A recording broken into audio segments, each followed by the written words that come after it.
भ्रष्टाचार के खिलाफ आप लोगों ने आवाज़ें लगाई और उसी के तहत आप सत्ता में आए। अब आप ही की पार्टी के लोग उसी भ्रष्टाचार को लेकर आपकी सरकार पर आरोप लगा रहे हैं। बगावत शुरू हो गई है आपकी पार्टी। बता सकते हैं, चूँकि 2014 में आप यहाँ अध्यक्ष भी रहे थे गुरुग्राम जिले में शहरी के, और उस वक्त टीसी गुप्ता जी पर काफ़ी आरोप लगे थे। आज वही आपके सरकार में एक जाट आंदोलन से लेकर किसान आंदोलन तक हरियाणा में जो कुछ डैमेज हुआ है उसको कंट्रोल करने के लिए प्रदेश अध्यक्ष ओम प्रकाश धनखड़ के नेतृत्व में टीम तैयार है। हालांकि चुनौतियां बहुत है, लेकिन देखना है कि यह पूरी कार्यकारिणी किस तरह से इन चुनौतियों को टैकल करती है।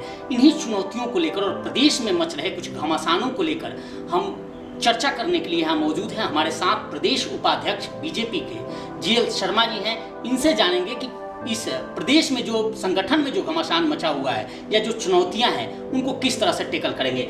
शर्मा जी, सबसे पहला सवाल तो आपसे यह है कि जो डैमेज हुआ है प्रदेश में, लोगों को अभी जाट आंदोलन पूरे देश में चल रहा है, लेकिन हरियाणा सबसे गढ़ बना हुआ है। पक्के मकान तैयार प्रदर्शनकारी कर रहे हैं, लोगों को भीड़ जुट रही है, सरकार के खिलाफ काफी नारेबाजी हो रही है, सरकार के खिलाफ अभियान चलाया जा रहा है। इसको कैसे निपटेंगे या किस तरह निपटाएंगे?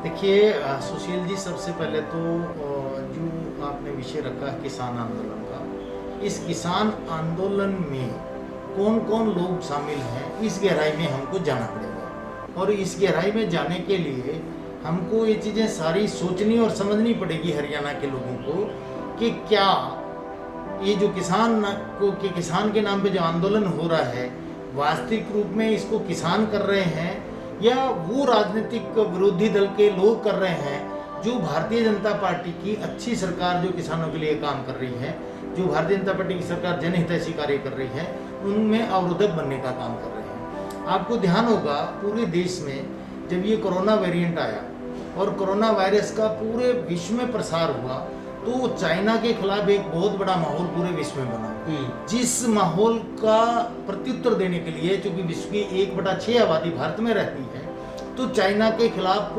हमारे देश में भी एक बहुत बड़ी गिरना पैदा हुई। और ख़ास तौर से चाइना का माल, चाइना का सामान और चाइना द्वारा भारत के खिलाफ किए गए कृत्य को देखते हुए हिंदुस्तान की जनता चाइना के खिलाफ कदम उठाने को तैयार थी। ऐसी परिस्थिति में चूंकि चाइना में मार्क्सवादी कम्युनिस्ट पार्टी का शासन है, तो चाइना ने एक बड़ी चाल अपने जो भारत में छिपे लोग हैं, जो भारत में उनकी राजनीति को चलाने वाले लोग हैं, जो भारत में चाइना का पक्ष रखने वाले लोग हैं, जिसे हम मार्क्सवादी मार्क्सिस्ट कह सकते हैं, उन लोगों का सहारा लिया और उन लोगों का सहारा लेके किसानों के नाम का एक आवरण अपने चेहरे पे धारण करके, चाहे जिसको आप गुरुनाम चढ़ूनी कह सकते हैं या कॉमरेड टाइप के लोग जो किसानों के आंदोलन को लीड कर रहे हैं, किसानों के नाम पे आंदोलन को, उसमें हमारा विपक्ष जिसको अपन 2 बार हरा के धर्राशायी कर चुके हैं, हमारी हरियाणा की जनता, हमारी पार्टी, उस स्थिति को देखते हुए विपक्ष के लोग भी इसमें शामिल हुए।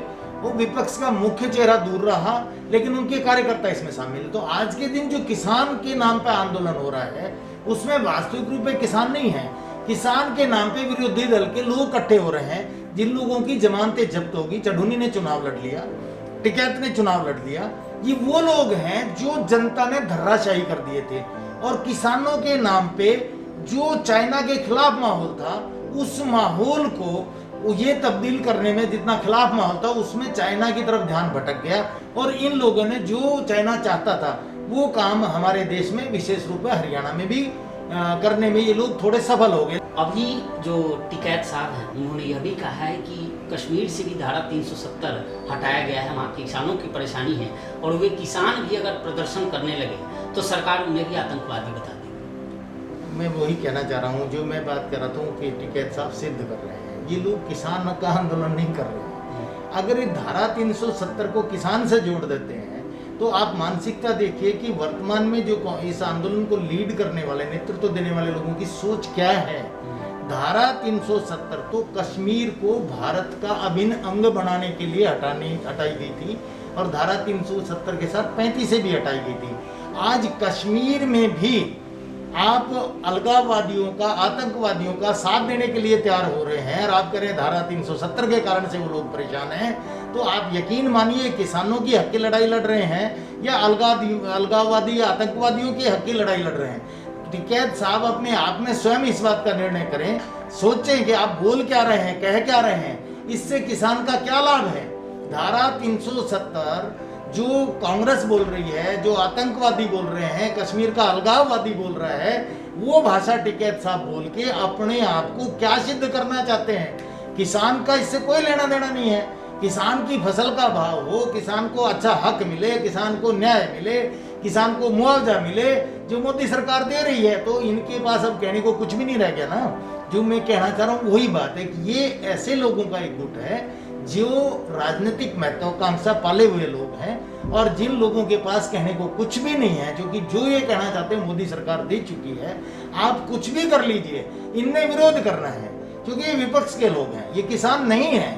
किसान तो भारतीय जनता पार्टी में भी बैठा है, किसान तो हर जगह बैठा है, किसान हर प्रकार का है, किसान अपने खेत में काम कर रहा है, किसान का क्या लेना देना है साहब। आप गुड़गांव में, महेंद्रगढ़ में, रेवाड़ी में, आप मेवात में, हमारे नूह में, पुन्हाना में, झिरका में, पलवल में, हथीन में, होडल में, बल्लभगढ़ में, पृथला में, आप जाके देखिए कहाँ है, कुछ नहीं है। केवल मात्र कुछ हताश लोग चाइना के इशारे पे, मार्क्सवादी कम्युनिस्ट पार्टी के लोगों ने इस मामले को ध्यान भटकाने के लिए, देश का ध्यान भटकाने के लिए, कि जो नुकसान चाइना हमारे देश का कर रहा है उससे ध्यान भटकाने के लिए इस तरह का आंदोलन छेड़ के हमारे भोले भाले लोग हरियाणा की जनता को बहकाने का काम किया है। धीरे धीरे करके जनता, हमारे कार्यकर्ता भी जाएंगे, हम भी फील्ड में उतर रहे हैं, हमारे सांसद और विधायक सब उतर रहे हैं। धीरे धीरे करके प्रदेश की जनता इनको मुंह तोड़ जवाब देगी। आप चलिए, आप कह रहे हैं बहुत सारे कार्य आपकी सरकार ने की है, लेकिन इसमें दो राय नहीं है कि ये जो चाइना से हवा निकल कर आई, वो हरियाणा में विपक्षी या जो लोग ऐसे हैं, उन्होंने इस हवा के साथ हो गए, और उस हवा के रुख ने आपकी पार्टी की रुख खराब कर दिए, पार्टी की छवि खराब कर दी, सरकार की छवि खराब कर दिया। उस डैमेज को कंट्रोल करने के लिए जो कुछ आप कह रहे हैं, या आप स्वीकार करेंगे कि अभी आज के डेट में हरियाणा में कई ऐसे लोग हैं जो इस बात को नहीं जानते हैं और उस हवा के साथ हैं और कहीं ना कहीं सरकार से खफा हैं, उनको कंट्रोल करने के लिए क्या कुछ लक्ष्य है, क्या कुछ रणनीति है? जैसा मैंने आपको बताया ना कि हरियाणा की जनता भोली भाली है, शुरू से ही है, आज की नहीं है। वैसे तो हिंदुस्तानी बहुत भोले भाले देशों का लोग है, प्रदेशों का लोग है, लेकिन हरियाणा में विशेष रूप से हम लोग आतिथ्य सत्कार, हम लोग संस्कृति, हमारी संस्कृति ऐसी है कि बाहर से, जैसे पहले एक जाट आरक्षण के नाम पे श्रीमान आ गए थे उत्तर प्रदेश से, आज के दिन टिकैत जी आ बैठे हैं, तो हमारी आतिथ्य करने वाली जो स्थिति है, जो संस्कार है, उस नाते से हम इन लोगों को आतिथ्य देने में आगे बढ़ के रहे। लेकिन धीरे धीरे जैसे पता चल रहा है तो उससे मोह भी छूट रहा है। आप देखो कि आज के दिन क्या ये आंदोलन रह गया है? हरियाणा की जनता देख नहीं रही, किसी व्यक्ति को जिंदा जला देना ये किसान आंदोलन का काम है, किसी महिला के साथ छेड़छाड़ कर देना ये किसान आंदोलन का काम है। कल परसों तो एक मैं पढ़ रहा था कि एक लड़की को ही अगवा करके ले गए, ये किसान आंदोलन का काम है, ये किसानों का काम है क्या? हरियाणा का किसान अब समझ रहा है। और जो मैंने आपको बात बताई कि मार्क्सवादी कम्युनिस्ट पार्टी की चाइना की चाल है, उस चाल को मतलब कॉमरेड जो मार्क्सवादी कम्युनिस्ट पार्टी के चाइना से लीड होने वाले, चाइना से निर्देशित होने वाले लोग इसको चला रहे हैं, और उसमें कुछ लोग वैसे भी शामिल हो गए हैं जो जिन्होंने अपनी राजनीति चमकानी थी। ये चीज़ हम जनता के बीच में ले जाने में अभी तक हम ये मानते हैं कि अभी तक वो लोग बहकाने में कामयाब रहे होंगे, लेकिन धीरे धीरे भारतीय जनता पार्टी अपनी जो सरकार है हमारी और हमारा जो कार्यकर्ता है वो जनता के बीच में संदेश देने का काम करेगा। और मैं समझता हूँ, जैसे मैंने फौजियों वाली बात रखी है कि मन भाई आज आपके घर में, आपका लक्ष्य है कि उपाध्यक्ष, आपका लक्ष्य क्या है? हमारा सीधा सीधा से लक्ष्य है, हमारा पार्टी का कार्यकर्ता जाके ये बात समझाएगा कि किसान के घर में चाहे वन रैंक वन पेंशन का मैटर हो, चाहे किसान सम्मान निधि की बात हो, चाहे किसान बीमा फसल बीमा योजना की बात हो, चाहे आपके पशु धन बीमा की योजना की बात हो, किसान को चारों तरफ से संरक्षित करने की बात हो, भारतीय जनता पार्टी की सरकार ने ही किसान के खाते में, किसान के घर में सहायता पहुंचाने की बात करी है। जैसा कि देश के प्रधानमंत्री नरेंद्र मोदी जी की सोच है कि किसान की आय को दुगना किया जाए, उस विषय में भारत सरकार लगी हुई है। हरियाणा की सरकार कंधे से कंधे में मनोहर लाल जी मोदी के साथ लगे हुए हैं, और मैं गारंटी देता हूँ अगर किसान का भला अगर मोदी नहीं कर सके तो दूसरा करने वाला कौन है? क्योंकि आज किसान की एमएसपी का भाव हमने बढ़ा के दिया। आप ये एक बात का जवाब दे दीजिए। आज के दिन बाजरा हरियाणा में 2250 और राजस्थान में 1100 रुपए बिक रहा है। कौन सा अच्छा है किसान का हितैषी कौन है? इस बात का फैसला करें ना। पंजाब में जो धान कम में बिक रहा है धान की जो असली कीमत है वो हरियाणा में मिल रही है, किसान का हितैषी कौन है, ये बात समझ में आ जाएगी। हरियाणा के लोग समझ रहे हैं इस बात को कि मेरा बाजरा 2250 में और राजस्थान में दे रहे हैं 1100 में। तो ये जो विपक्ष के लोग हरियाणा में बैठ के जो घड़ियाली आंसू बहा रहे हैं, ये राजस्थान में जाके प्रदर्शन क्यों नहीं करते, ये पंजाब में जाके प्रदर्शन क्यों नहीं करते? इसका मतलब ये है कि केवल ये राजनीति हो रही है।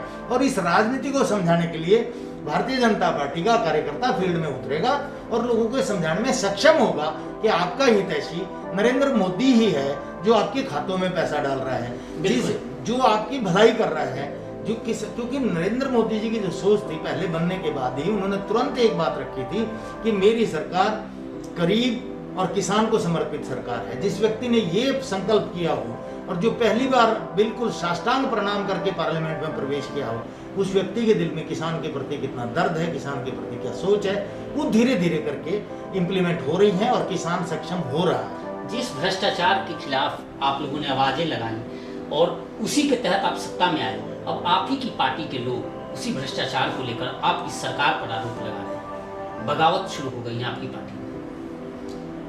देखिए, हमारी पार्टी में कोई बगावत शुरू नहीं हुई। इस विषय में मैं टिप्पणी नहीं करना चाहता, ना मैं इसके लिए अधिकृत हूँ। इस विषय में पार्टी प्लेटफॉर्म पे राष्ट्र के हमारे प्रदेश के प्रांत के अध्यक्ष श्रीमान ओम प्रकाश धनखड़ जी ही इस विषय में सक्षम है, या प्रदेश के जो हमारे प्रवक्ता हैं वो इस विषय में सक्षम है। इस विषय में टिप्पणी केवल वही लोग कर सकते हैं, मैं करने में नहीं। आप एक चीज बता सकते हैं, क्योंकि 2014 में आप यहाँ अध्यक्ष भी रहे थे गुरुग्राम जिले में शहरी के, और उस वक्त टीसी गुप्ता जी पर काफी आरोप लगे थे।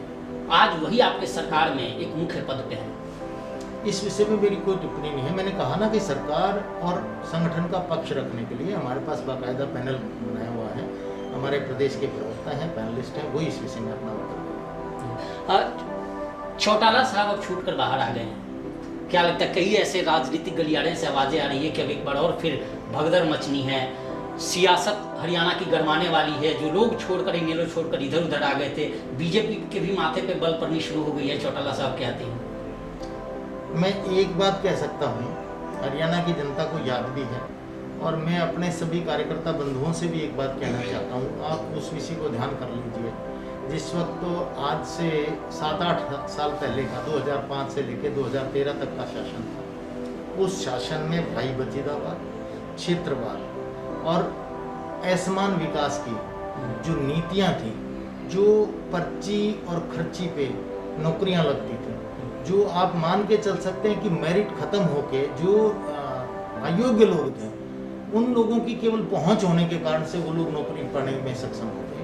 वो हरियाणा में माननीय मनोहर लाल जी की सरकार ने एक बड़ा परिवर्तन दिया है, और वो परिवर्तन दिया है ऑनेस्टी की राजनीति करना। आज हरियाणा का जो उदाहरण है वो देश के अन्य राज्यों से ज़्यादा, जब हम बाहर, चूँकि अपन कार्यकर्ता हैं और चुनाव के लिए बाहर राज्यों में भी हम जाते हैं, तो हमारे प्रदेश का उदाहरण दिया जाता है आज भी कि हरियाणा में बनिस्बत ईमानदारी की सरकार है, ईमानदार नेतृत्व है, और हरियाणा में मेरिट पे नौकरी लगती है। हरियाणा के 90 विधानसभाओं, चाहे हमारा विधायक भी नहीं है, समान विकास का कार्य चलता है।